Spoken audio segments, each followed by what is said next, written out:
இந்த இடத்துல மகிழம்பூ மரம் தான் நம்மாழ்வாரோட அம்சம். அது கீழே பெரிய நம்பிகள் பஞ்சசம்ஸ்காரத்தை ஸ்ரீ ராமானுஜருக்கு செஞ்சு வச்ச அந்த நாளை இங்கே ரொம்ப ரொம்ப பிரமாதமாக கொண்டாடுறா. ஆவணி மாதம் வளர்ப்பறை பஞ்சமி.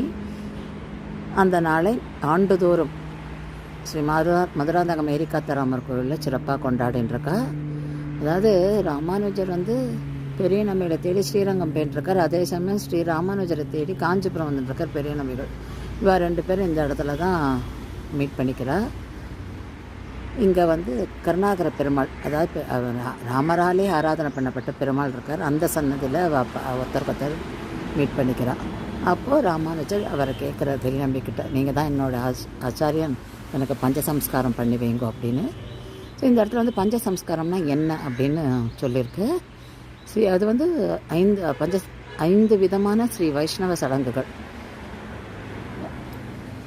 நம்ம ஆச்சாரியர்கள் மூலம் தான் அதை பெற்றுக்கொள்ள முடியும், நம்மளாக ஒன்றும் பண்ணிக்க முடியாது. அதில் தாப்ப சம்ஸ்காரம், பெருமாளோட சங்கு சக்கரத்தை நிரந்தரமாக நம்ம உடம்புல தரித்து கொள்வது. வலது தோளில் சக்கரம், இடது தோளில் சங்கத்தை, அந்த முத்திரையை நெருப்பில் சுட வச்சு பொறுத்து கொள்ள வேண்டும். பெரியாழ்வார் இதை கோயிற் பொறியாலே ஒற்றுண்டு நின்று என்ற பாசுரத்தில் சொல்லியிருக்கார்.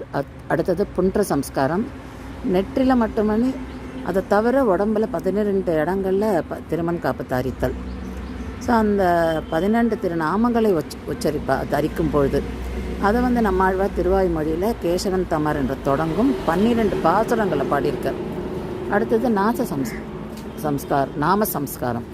நாம சம்ஸ்காரம்ன்றது ஆச்சாரியன் வைக்கிற பெயர். அதற்கு தாசிய நாமம்ன்ற பேர். நம்ம எல்லாருக்குமே ஒரு அஃபிஷியல் நேமோட ஒரு பேர் இருக்கும். அந்த கல்யாண பத்திரிக்கைலாம் பேர் போடுவா. ஸோ அது பார்த்தானாக்கா பெரியவா பேர் இருக்கும். அது யூஸ்வலி அது பெருமாள் பேராகவும் இருக்கும். ஆச்சாரியன் வைக்கிற பேர் அது ஆக்சுவலாக அப்படி தான் வைப்பா. அந்த காலத்தில் அப்படி தான் ஒரு பழக்கம் இருந்திருக்கு. அடுத்தது மந்திர சம்ஸ்காரம். ஓம் நமோ நாராயணான்னு 8 எழுத்து மந்திரம். அது மறைப்பொருளோட துவயம் சரமஸ்லோகம், மோட்சத்துக்கான வழி. அதெல்லாம் நம்ம ஆச்சாரியன்கிட்ட கற்றுக்கணும். அது வலது செவியில் உபதேசமாக பெறுவோம். இந்த பஞ்சசம்ஸ்காரம் பண்ணுற அன்றைக்கி அது அவர் உபதேசிப்பார். அடுத்தது யாக சம்ஸ்காரம், திருவாராதனம், அதாவது பூஜை செய்கிற முறைகள், அதுக்கு என்ன பண்ணணும், அதற்கு அங்கமான கிரியைகள் ஆகியவற்றை, அதாவது அந்த ப்ரொசீஜர், அதை ஆச்சாரியன் சொல்லி தருவார். அவர்கிட்ட நம்ம கற்றுக்குறோம். இது அத்தனையுமே ஒரே நாளில் பண்ணுவாள். அது ஒரு நல்ல நாளாக நம்ம சூஸ் பண்ணி அன்றைக்கி நம்ம பண்ணிக்கணும். அப்போ இதெல்லாம் உபதேசிக்கப்படும். இப்போ ராமானுஜருக்கு இங்கே பெரிய நம்பிகளால் பஞ்சசம்ஸ்காரம் பண்ணது 983, அதாவது 983 இயர்ஸ் பேக் நடந்ததான்.